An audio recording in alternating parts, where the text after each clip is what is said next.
it's easier to find someone that fits with you when you're able to show who you are. That's the thing.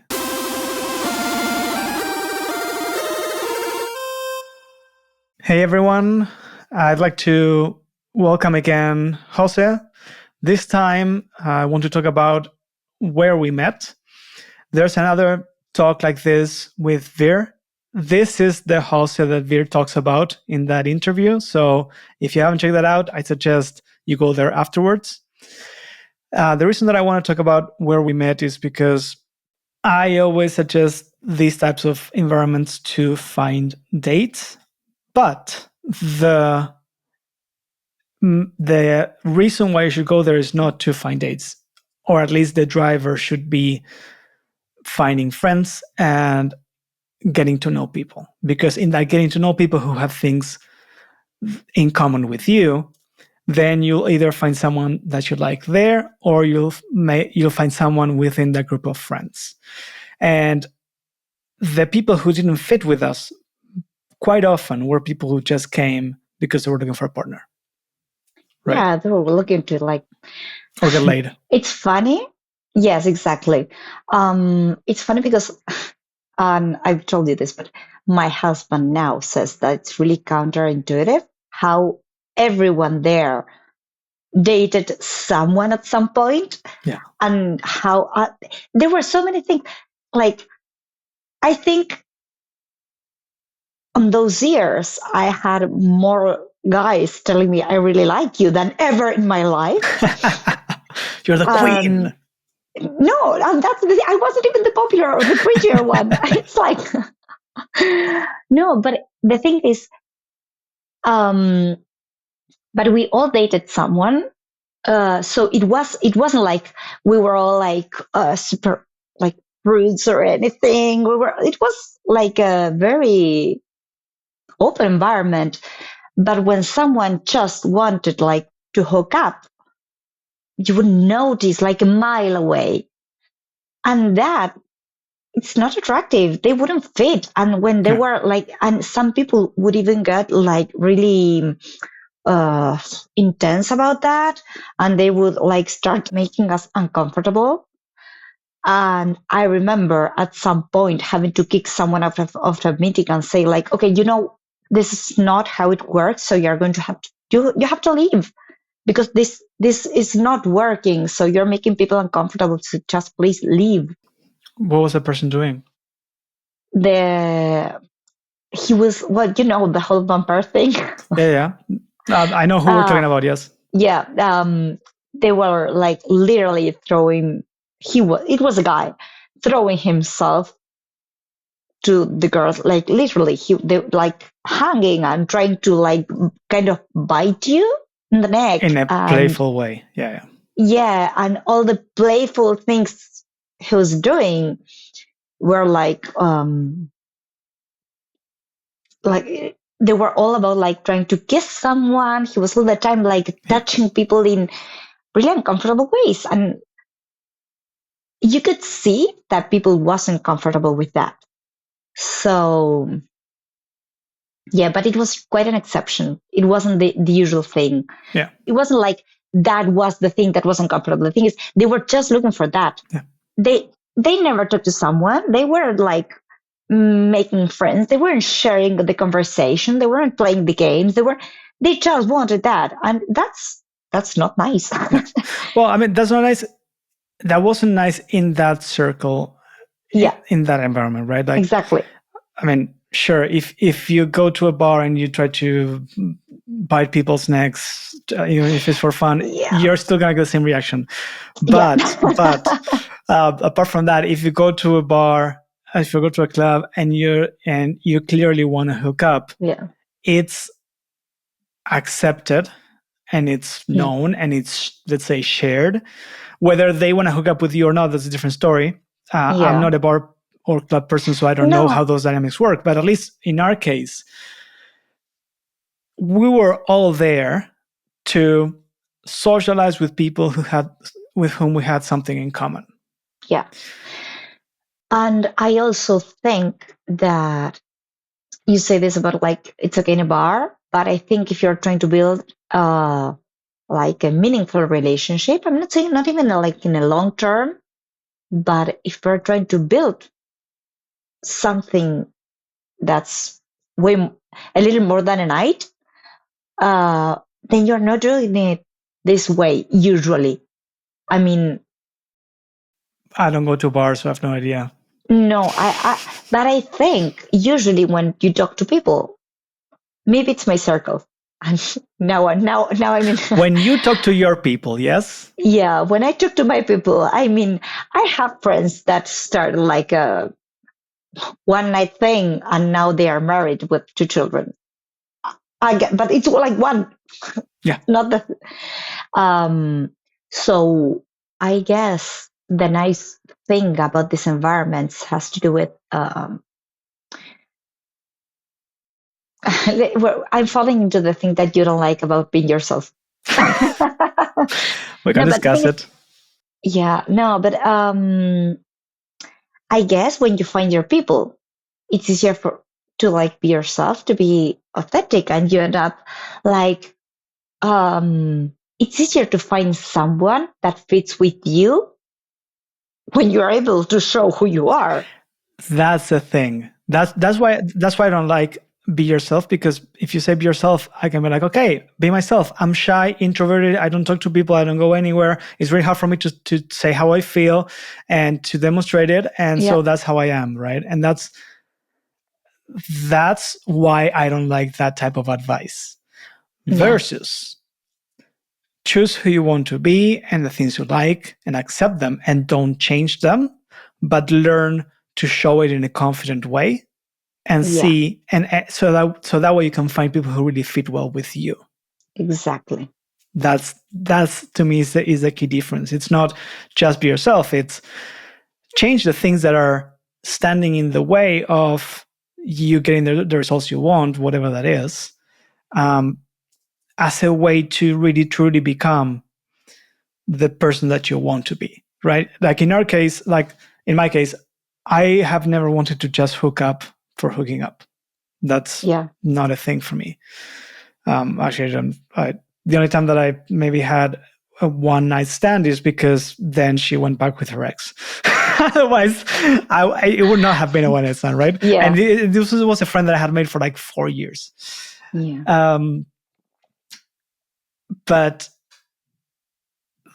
to me, the thing is, we went to those places and we could show who we were and the things that we liked, and we could do things that we were proud of without being ridiculed, bullied, or anything else. Yeah. Which made us feel more comfortable to just keep showing those things and find the ones that fit with us. Because like even within like the forum, there were like 50 people, maybe sometimes something like that. I think even more. I mean, in the forum there were more, but like in the meetups we were like 30, 50. I have no idea. And there were always like even like smaller groups, right? Like there were people that I would see regularly that I would not consider actual friends, that I wouldn't hang out with outside. I think that's something that sometimes gets in the way with relationships. Again, talking about the like nerdy stuff. All the labels that the society makes about how people is, what's cool, what's not, what's attractive, desirable, and all that might get in the way. So, like being in peace with who you are and actually like saying, okay, who I want to date? Do I want to date some? You are supposed to like, there are things that are supposed to be more attractive than others. So like getting to like remove all those things and actually connect with what you actually feel attracted to, what you actually feel like. That's something that it's really important. It's funny that you were talking about like what's attractive and what's not. A while ago, I matched with someone. She seemed pretty nerdy, and at some point, I said that during the pandemic, I did a marathon of Star Wars. We watched 11 movies in like 3 or 4 sittings. I would not call that a pickup line or flirting. Or at least that's not what they teach you. That's flirting. Her response was, "That's actually kind of hot." You don't get more nerd than that. It's like, And if I had hidden that, if I had said like, "Oh no, like what's she gonna think?" Like, "Oh my god, like I did like a marathon and whatnot of Star Wars," I would have never gotten that response. Right. In the end, I mean, she was in a different country and she started dating someone else, so nothing ended up happening. But we built a much, much stronger connection through being nerdy. Right. And who knows, maybe I met her in person and we didn't like each other, whatever. But I have found quite often that people tell me, like, I'm afraid of showing or talking about the things that I like because that's an automatic turnoff, right? Like, I don't want to show that I'm a nerd. And this has never happened to me, by the way. Like, maybe it's just a confidence thing. Maybe it's that my formative years, like growing up, like from when I was 14 until I was 25, my group of friends were nerds. So to me, that's being a nerd is a good thing, right? And so I'm super confident when I say like, I'm a nerd. Well, I have to say, it happened to me that I've been like the nice girl, like the whole nice guy that we were talking earlier. I've been like the nice girl because of being nerd. But again, like taking on what we talked before, that's something that if you feel vulnerable about that, then just go slowly. Maybe you can see the other person actually how the other person gets it. Because if you feel like every time you say, I like Star Wars, Tolkien, classical music, whatever your nerdy thing is, if you feel like when you say that people will attack you, then first, if someone attacks you, that's not your person. That's not a friend. That's not someone you want to be with. You don't want that people to be like close to you in any way, because if someone isn't able to respect something you love, then you don't want that person near you. But also, you don't have to be like, again, like go to the first day with I don't know, the Tolkien shirt and dressed as a wizard. Let's go. Yeah, I mean, you can go slowly, and if you're vulnerable about that, you don't have to like expose it right away. You can just talk about that a little bit casually, like again, just building things a little bit at a time. And so that's not about hiding it to the other person, but not exposing yourself to something that makes you feel vulnerable. If you do, it's not. I think it's different. And it's not. I'll put it slowly to you because you might not. It's like I have to take good care of myself. So I know some people will attack me about this. Okay, let's go slowly on this, and but you have to build it a little bit at a time. Mm-hmm. I think there's also like two things within what you said. One about like taking it slowly is many people, I get the feeling that they feel rejected because they just start talking about what they like, right? Like they're like, oh, I love Tolkien, and did you know that this, the son of this, the son of that, then went to and they start telling that the whole story, and the other person just doesn't care. Yeah, I think that's one of the issues why people find those reactions of like, when if I talk about the things that I like, then it's a turnoff. I have found those types of people who they just start talking about their topic. It doesn't have to be nerdy, like whatever they want, and they don't care about what the other person wants to, like, are they interested even? Yeah. That's one thing. The other thing is, when I mention what I like, I just say that I like it. Yeah. Period. If you want, you can ask me more questions, or you can tell me if you also do the same. But I just say, like, yeah, I love fantasy, I like video games, I like whatever, and I move on unless the other person wants to engage with that. Now, I have had some people who laugh at it. They literally laugh. Like when I say, Yeah. like, yeah, I was a paying member of Tolkien Association for like 7 years. What? You're such a nerd. Ha ha ha ha. I'm like, yeah, I totally am. With pride, Yeah. and then just the conversation continues. I'm not going Yeah. to go deeper into the work of Tolkien and the movies and this and No, but there's like a difference in talking about the like facts about the things that you like. If this character did this or did that, or how amazing, I don't know, the books are, I don't know, whatever. Yeah. It's not about how amazing that thing is. It's like how amazing it is for you. And I mean, when we talk about this whole like Tolkien thing, that's kind of what put us together. I mean, we've been friends for over 20 years, or we met each other. But it has nothing to do with that book. I mean, you can even talk about something that's, if you're passionate about something, you can you can say a lot of things about that without being like on the facts. You don't need to be, it's like the best character ever, right? This movie, and start discussing if these are the best. But you can be, I absolutely, I can get enough of this topic, or I really loved it because I felt like belonged somewhere when I met this. Yeah. Or you can talk about things that have to do with you and not about that thing. And that makes it way more interesting. If someone wants to get to know you, that's something they can like actually relate to.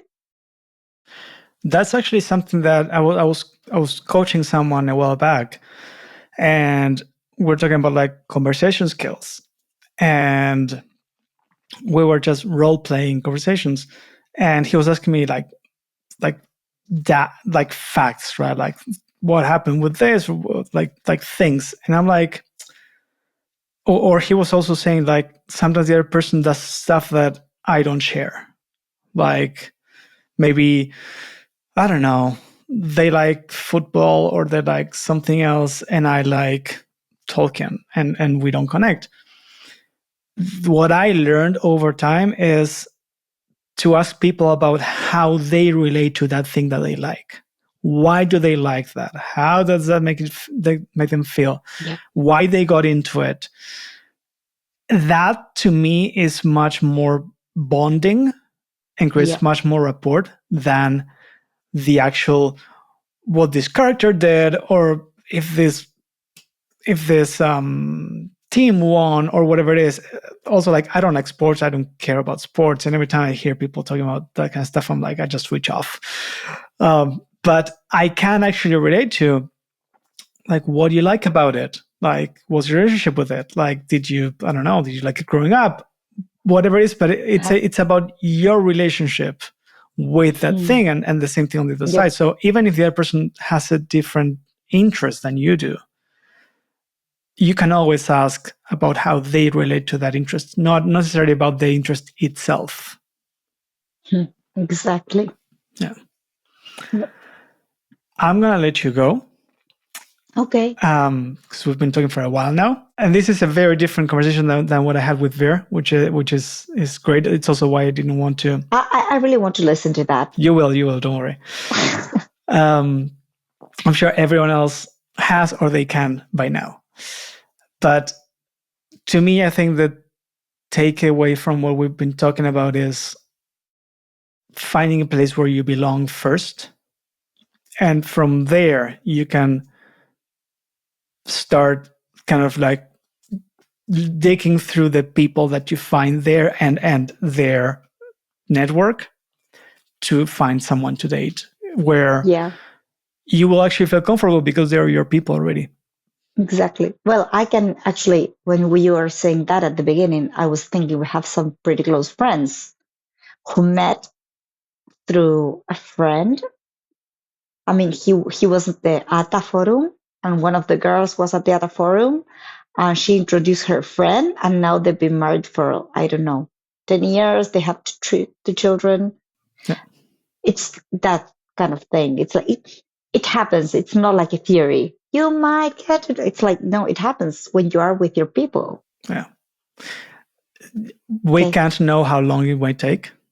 There is some chance, there is some luck. Yeah. But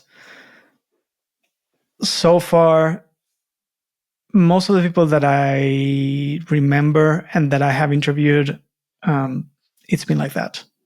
Yeah. And the thing is, if it doesn't happen, you are still getting meaningful relationships. You are still getting to the feeling of belonging. You don't feel like a weirdo, that you have, even if they're not like lifelong friends, you still get something good for you. And for a lot of people, they might think, I don't want any more friends. I have enough friends. They don't have to be lifelong friends. It's okay, but you're still getting something that it's nurturing you and not like tiring you, like maybe like trying to pick up someone at a bar and just not having anything in common, like weekend after weekend. Yeah. So, okay. Well, thank you. Thank you so much, and everybody take care.